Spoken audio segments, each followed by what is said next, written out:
Welcome back to Northwest City Politics in the Know with Juanita. We're glad that you're joining us again this evening. We're glad for people like you that are interested in what's happening in our cities, because it is important for good government that city councils, city staff, and city residents all communicate with each other. That leads to better government. So we're glad that you're interested. If you haven't watched our program before, each week we'll have somebody on from one of the 9 cities in Northwest Community Television's viewing area, and we'll be talking about the issues going on in that city so you can update it on your city or on the other cities nearby you. So we're glad that you're with us. And then every once in a while we'll have people on that have information that covers all of our cities, which is what we're doing tonight. And I'm very happy to welcome Lyndon Carlson, who's a representative in the state legislature. Well, thank you. So we're glad to have you with us tonight. So we're going to talk about what happened or what didn't happen, I think. Well, right? We've got some of both. right, in the last legislative session, and kind of update people a little bit before we get into the fall election. Sure. And you've been on my show before, so you know I'm going to ask you to kind of introduce yourself to the audience. A lot of people from New Hope and Crystal and Golden Valley. Well, I'm State Representative Lyndon Carlson, and my current district is about half the city of Crystal, almost all of New Hope, and 3 precincts, or about 10,000 people that reside in Plymouth. And you want to get into more background? Or? Yeah, okay. A little bit so people know a little bit more about and, you. My legislative experience, I was elected in 1972, and I'm currently serving my 22nd term. And an interesting little footnote, along with one other member, a year ago on July 13th, we became the longest serving legislators in history. So maybe I'll make it in a history book eventually or something. But thoroughly enjoyed my opportunity to serve the area. And with redistricting, the boundaries have changed some through the years. Definitely. That's done every 10 years. Right. But I'm married, and by way of education, I graduated from what they now call Minnesota State University Mankato. Took graduate courses at the University of St. Thomas and also at Mankato. By way of my legislative committee assignments, currently I serve on the Ways and Means Committee, and I'm the lead Democrat on the committee, and when we were in the majority, we're in the minority now, I was chair of that committee. So that's the committee that sets the overall parameters for the state budget. In other words, gives the resources for the other committees, how much the education committee will have to spend, or if you have a bad year, maybe not spend as much as you might need, and also serve on the tax committee and then state government finance.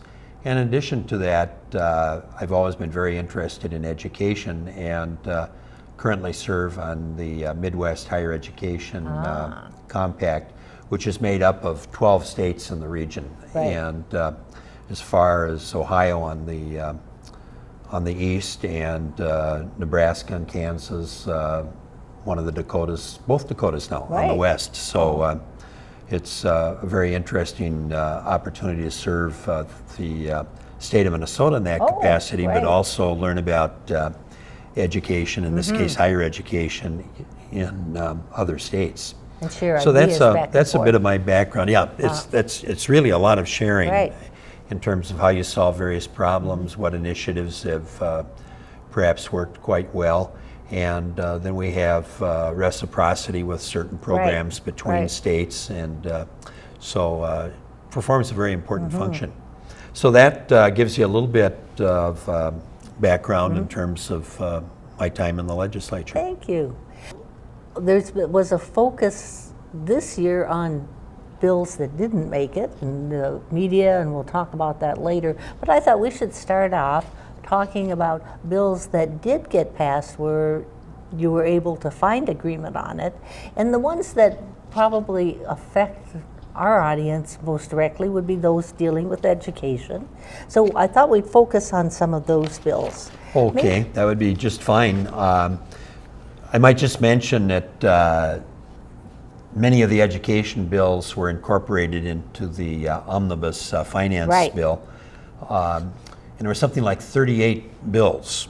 So we would spend this program and a couple of others if we Right, went through all right, of if them. we went through all but, of them, But right. some of them were relatively minor or maybe impacted on a given school district somewhere. Right. So we could categorize some of those as local bills. Right. But a couple of them that I thought might be interesting to talk about would be there was a lot of discussion about early childhood education in the definitely. K-12. The governor's initiative was to provide universal pre-K for all children, and that didn't make it into law, but current programs were expanded, Right. and it's a scholarship program, so those that qualify for a scholarship can use that money to enroll their child in early childhood education.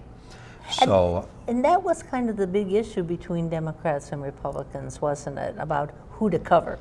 that truly was. The debate was whether it should be targeted or universal. Right. And the governor was very strongly supporting universal pre-K. And also there's another issue there. His proposal would be for all children. Right. But we hear a lot these days about the achievement gap. Oh, definitely. And one of the ways that you can begin to address the achievement gap is getting children off to a better start when they yes. start school. You and I have talked in the past about all-day kindergarten. Yes. And back in the days when I chaired the education committee, I got the first 50 sites of all-day kindergarten started in the state of Minnesota. Now that's universal. And it's grown through the years. And I was in the audience when the superintendent of the St. Louis Park Schools was speaking to the Twin West Chamber of Commerce. And he pointed out that they had to rewrite their curriculum. And I thought he meant for first grade. Right, and I asked right. a question about that, and he said, no, we're having to rewrite our curriculum all the way through grade 12. Because the students are doing so much better as a Right. result of having that much educational exposure with all-day right, kindergarten. Right. The all-day kindergarten and the preschool are both voluntary programs, but Right. we have found that parents whose children would have that opportunity fully participate, Right. basically. There are very few that don't take that opportunity. So that's going to show results long term. Truly it will, yes. In terms of what educators And the are. governor has said that he'll be back with his proposal again next January, because that's probably the centerpiece of Governor Dayton's education program. Right. Now, to move back to education, there were some changes in grants for colleges in the Minnesota grant program. Maybe you could tell us about Yeah, it's what occurred. maybe a little background in a very general way for the student grant program when you attend a college or university. It's income-based. Okay. And also, number of children from a family in college can determine whether you get a grant or how large the grant is. So there's several things that are part of the criteria to see who qualifies and what the size of your grant would be. And you can get a grant if you're attending a public or private college or university. Right.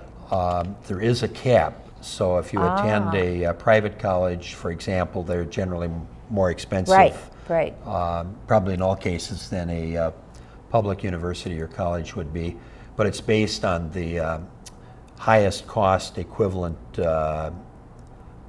public college is where you put the cap in. Right, so right. if you attended a Carleton, which is a relatively expensive right, private definitely. college, the cap on your grant or your student aid then would be Comparable to the University of Minnesota. So, because that's the high cost public today. Right. So there's a lot that goes into the formula. Well, then part of it is what's the student parent responsibility and what the grant will cover. And what happened was that we lowered by 2 percentage points. That doesn't sound like much, but that's quite frankly millions of dollars in aid. Right. From 98% of the cost of instruction being the responsibility of the family to 96%. Ah, So when you talk about those percentages, it Right. doesn't sound nearly as significant as it is right, in the as outcome. it really is Yeah. in terms of what. So that was one thing that helped with the college students. So that was one of the past bills. Yes. And then you. One of the 38 in and then education. There were, right, and then there were a number of bills in the K through 12 program. And then why don't you talk about how you funded it? Well, Because that was a big issue too, where you're going to get the money to fund it. yeah, school districts that don't have much property tax wealth can qualify for state aid on loans for construction and so Right. on. Or basically, they have to pay pay, but the state guarantees the loans Right. so that they can get the financing to build a new school or an addition or remodel. And so those were refinanced. Okay. And that generated $55 million. And so on the House side, the majority party decided that $55 million would be available for K-12 education. Right. And no additional dollars were put in. Then when they got into conference committee with the Senate and the governor weighed in, they added another $25 million to cover the early childhood Right, scholarships. So that brought the total made available to school districts $80 million. 55 million of it reallocated, Right. and then the other 25 million from the surplus that was available when we went into session. So that covered some of the things we're going to talk about now, because there was a bill about increasing support staff for K through 12 programs. Maybe you can flesh out and tell us what when I talk about occurred. the 80 million and then the 25 million for early ed, a very significant one was a little over 12 million to make a more support staff available to our K-12 system. Right. And that would be like counselors, psychologists, social workers, Right. the support staff that the typical school district either has or needs. Right. And that will be administered through the Department of Education. A lot of people don't realize this, but 1/3 of the school districts in the state of Minnesota do not have counselors. Right, right. So this is an important initiative to Definitely. help. A lot of school districts don't have a good student to counselor ratio. Oh, right. So it's not just a question of sometimes not having counselors available, but they may have a very heavy workload. And what I Sure. mean by that, a lot of students that they're responsible for. And so those ratios can also be reduced with that additional funding, and they can spend more quality time with students. Right. And then I was thinking or wondering, that's what I was going to ask, is there's been a lot of media attention over problems with student behavior and some assaultive kind of things. Wouldn't this help in that area too? That would help in that area because if you've got more counselors available, social workers available Right. to help with a student that is struggling with whatever Right. issues, psychologists, all of that can help change students' behavior in a positive way. There also, because there's been a fair amount of publicity, especially out of St. Paul, assaults on teachers. Right, And so right. a lot of what's done isn't always money. Right, Some of it's right. policy, and sometimes policy can be as important Oh, as the definitely. dollars. And so school districts now have a requirement that if a teacher is assaulted by a student, they have to report that to the Department of Ed, and they also have to report to the Department of Ed how they handled the situation.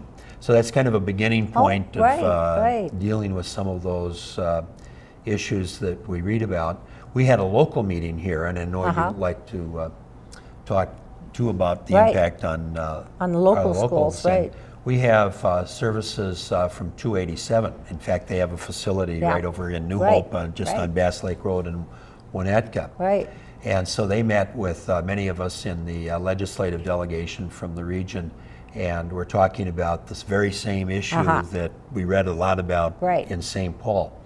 I think St. Paul probably got more publicity because it also helped generate a change in the school board Right. as well as definitely. a change in the superintendent. And so Big changes, it became a big issue there, but it does impact that reporting requirement in all school districts in the state. And with 287, which is, by the way, if people aren't familiar with 287, yeah, we should tell that's a people. consortium Right. of the suburban school districts, and they provide special ed services that in many instances might be too expensive for a single school Right. district to do because you simply don't have the number of students Right. and so on.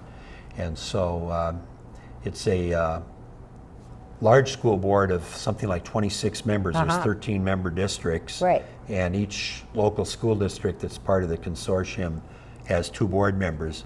But then, rather than operating with a very large school district or board like that, they have an executive committee that's much smaller Right. and more manageable Right. to deal with the day-by-day business that you would work with your superintendent on and so on.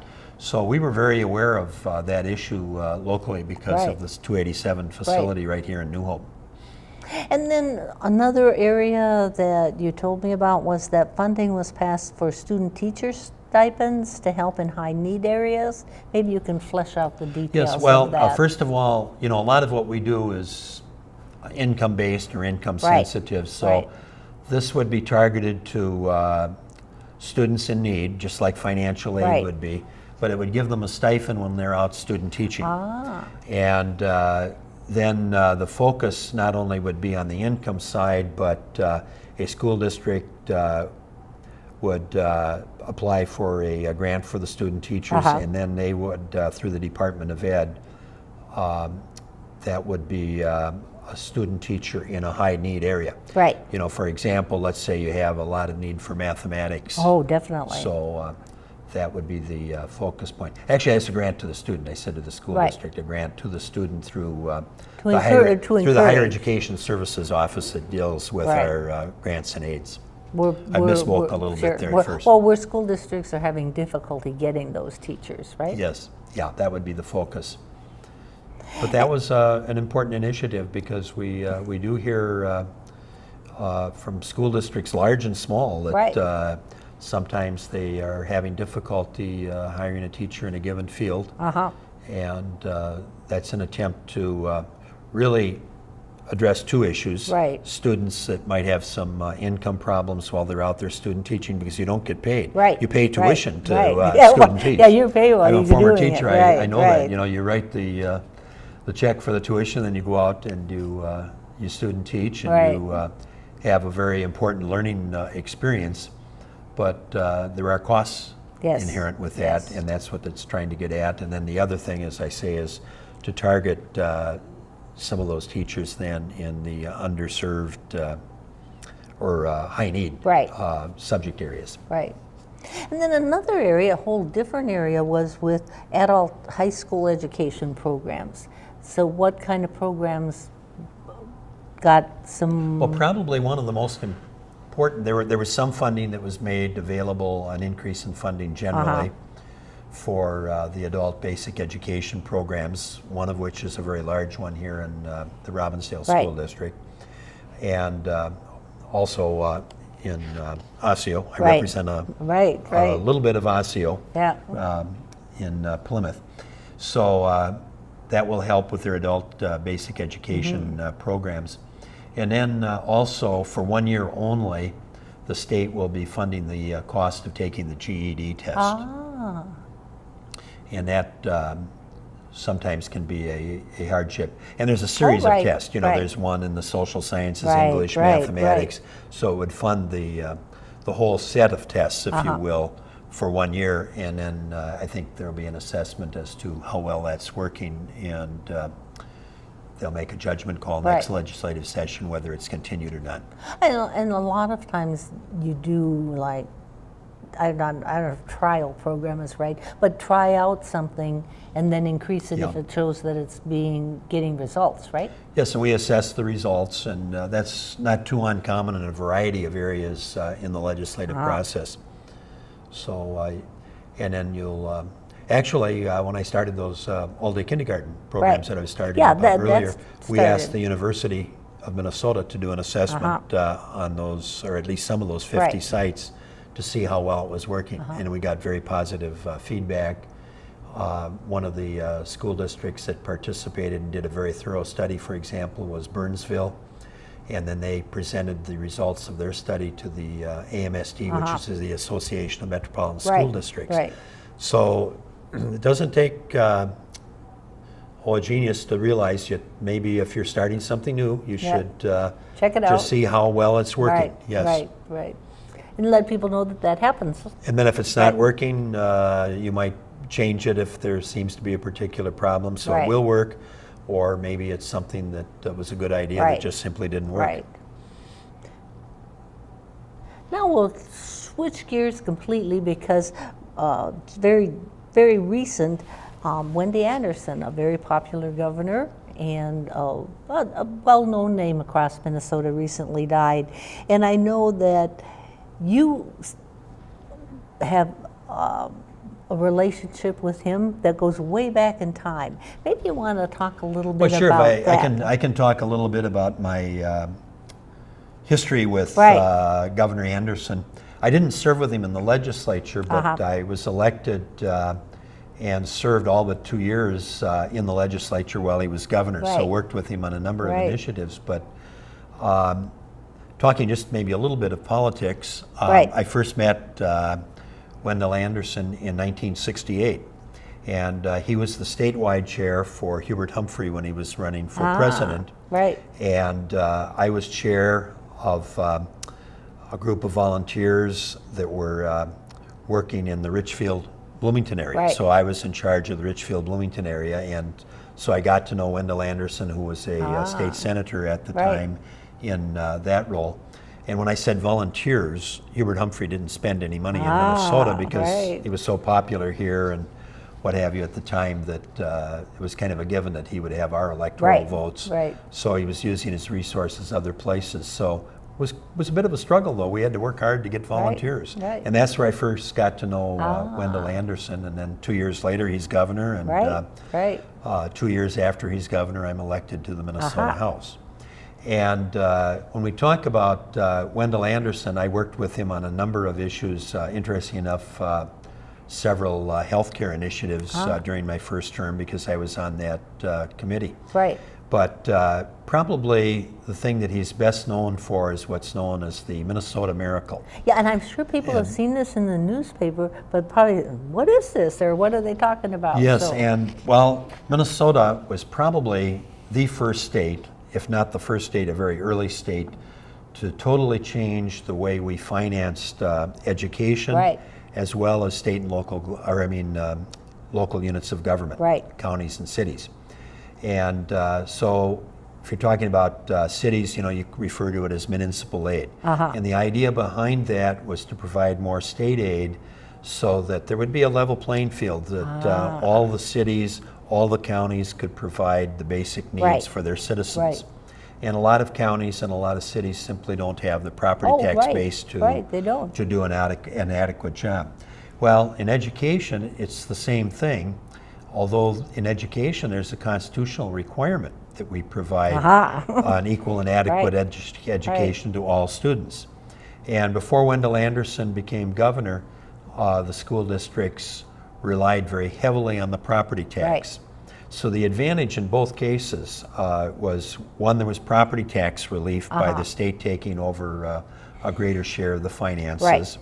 But then an equal amount of services in the case of municipalities and counties, and in the case of education, an opportunity for all students in Minnesota to have a quality educational experience. And that was the Minnesota Miracle. Now, how did he do that? He raised taxes, he raised the income tax and the sales tax at the time, but keep in mind there was also a lot of property tax relief that went along with that, along with improved services. So that was a major initiative. And another interesting thing that he did that there was a lot of publicity at the time that's kind of forgotten about, he initiated what was known as the LEAP program. That was the Loaned Executive Program. And he went to the business community and the University of Minnesota, and he asked them to provide an executive to work with the various state agencies to see where improvements could be made, to just kind of give a second opinion, if you will, on how to deliver services and the best way to do it.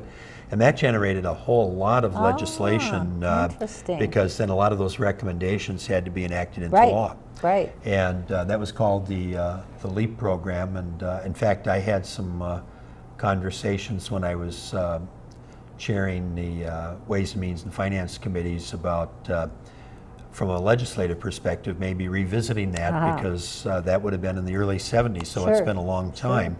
And to just review how state agencies operate, and you know, some of them may be stellar and no improvements needed, but you might have a state agency that with another set of eyes could make some improvements. And the goal would be better service. Definitely. And then one thing that some of us remember, if we're of a certain age, would be the cover of Time magazine, right?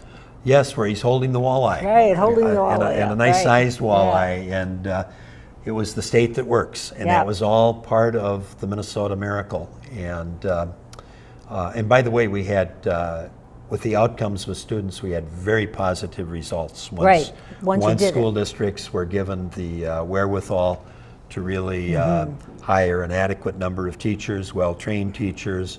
It was just very positive all the way around. And as a result of the Minnesota miracle, there was a time when Wendell Anderson was known prominently nationally, and his name was being dropped as a potential nationwide candidate. There's only two positions where you're a nationwide candidate, you know, president or vice president.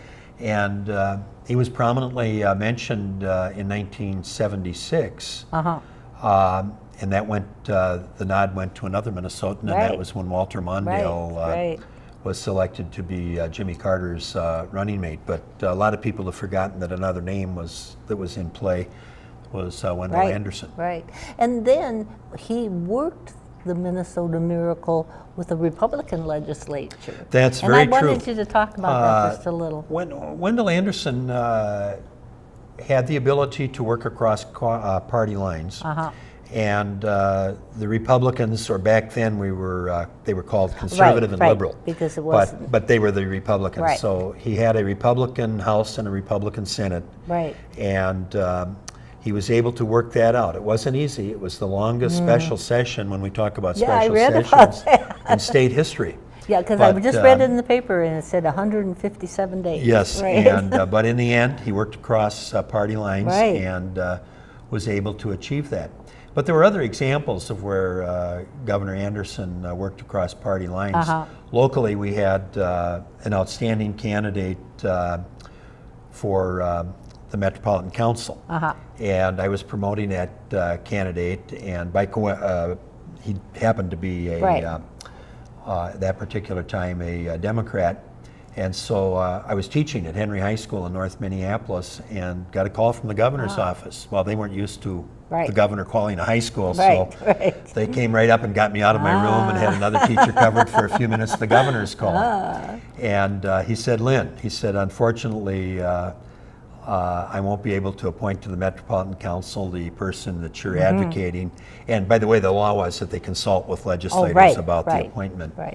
And he said, "I'm going to appoint Charlie Weaver, who was a Republican from Anoka County. Not the Charlie Weaver Jr. that's very involved with business issues. That's the son. This was the father. But that's just another example of where Wendy Anderson worked across party lines, and it turned out, I think the one I was advocating would have been a very good council member, but it turned out that Charlie Weaver was a very good council member and ultimately chaired the Metropolitan Council. Thank you so much. You're very welcome. Hope we didn't run over. No. Okay. But we'll ask people to watch next week for part 2 to bring us up to date on what did and didn't happen in the last legislative session, and what hopefully will happen when we come into August. So we appreciate your spending your time, and you're giving us the benefit of your experience. Well, thank you. I enjoyed it. Okay. Bye.